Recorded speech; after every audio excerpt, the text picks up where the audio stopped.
পাগলা তিতা মেয়েরা বোঝে না, পাগলারে জিলাপি দিও না। মানে যারা আমার নিয়মিত অডিয়েন্স আছেন, 9mm2 নামক একটা ফেসবুক পেজ আছে, এটা হচ্ছে আসলে ফেক পেজ। বাবা, আগামী 48 ঘন্টার মধ্যে ইরান যেমন আমেরিকা ইসরায়েলের বিরুদ্ধে যুদ্ধ করছে, আমি তোমার বিরুদ্ধে কিন্তু যুদ্ধ শুরু করছি। 9mm2 ফেসবুক পেজটা এটা আসলে ফেক। যারা ভাই ব্রাদার আছেন, আমার বন্ধু বা ভালোবাসার মানুষ, একটা একটা করে রিপোর্ট মাইরা দিয়েন, বাকিটা আমি দেখে নিচ্ছি। যাই হোক, ইউটিউবে কিন্তু অনেকে নজরদারিতে আছেন, হ্যাঁ, খেপাইয়েন না আর কি। তো আমি খেপি আর না খেপি, ইরান কিন্তু খেপা গেছে। আমেরিকার রক্তচক্ষুকে উপেক্ষা করে একের পর এক ধাঁচু টাইপের অ্যাকশন চালাচ্ছে, আর এবার ঠিক পয়েন্টে আঘাতটা করছে।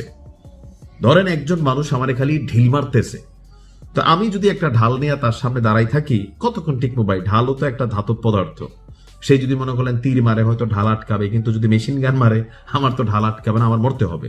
ওই যে ইংরেজিতে কথা আছে না, prevention is better than cure. অর্থাৎ কোন রোগ হওয়ার পরে ওইটার ওষুধ খাওয়ার চেয়ে এই রোগটাই যেন না হয়, সেই ধরনের ভাবে চলাফেরা করা উচিত।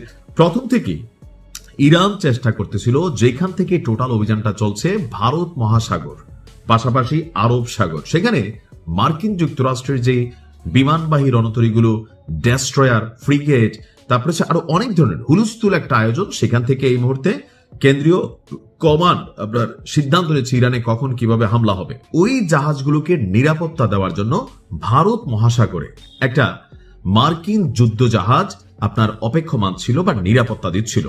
এবার সেই মার্কিন যুদ্ধ জাহাজকে শক্তিশালী হাইপারসোনিক মিসাইলের মাধ্যমে শরীর সমাধি করে দিয়েছে বীর জওয়ানরা আইআরজিসির। এক বিবৃতিতে আইআরজিসি জানায়, অপারেশন টু প্রমিস 4, অর্থাৎ এটা একটা ধারাবাহিক অপারেশন। গত বছর যখন ইসরায়েলের বিরুদ্ধে লড়াই চলেছে, তখনও অপারেশন টু প্রমিস ছিল, এরপর এটা বিভিন্ন পার্টে আপনার সামনে আসছে। এই ধারাবাহিকতায় এই অভিযান চালানো হয়েছে। ইরানের দক্ষিণ উপকূল থেকে প্রায় 650 কিলোমিটার দূরে কৌশলগত মার্কিন সামরিক এই যুদ্ধ জাহাজের উপর সফল আক্রমণ পরিচালনা করা হয়েছে বলে তেহরানের পক্ষ থেকে আমাদেরকে ঈদ মোবারক জানানো হয়েছে। আইআরজিসির দেওয়া তথ্য অনুযায়ী ভারত মহাসাগরে একটি মার্কিন ডেস্ট্রয়ার যখন আমেরিকার একটি জ্বালানি পরিবাহী ট্যাঙ্কার জাহাজ থেকে জ্বালানি সংগ্রহ করতেছিল, অর্থাৎ আমরা যে সমুদ্রে যুদ্ধ জাহাজগুলো দেখি প্রতিনিয়ত, এগুলাতে আপনার জ্বালানি সরবরাহ করতে হয়। তো এটা একটা চেইন অফ লাইন থাকে, যেভাবে এই জাহাজগুলোর জন্য হিউজ পরিমাণ তেল লাইন মানে এখানে ব্যবহার করা হয়। তো ওই রকম এই জাহাজটাতে তেল নেওয়ার জন্য তারা সেখানে গেছিল, আর এই সুযোগ পেয়ে কাজে লাগিয়ে দিয়েছে। বলা হচ্ছে ঠিক সেই মুহূর্তে যখন জ্বালানি সংগ্রহ করতেছিল, ঠিক সেই মুহূর্তে এটাকে লক্ষ্যবস্তু করা হয়।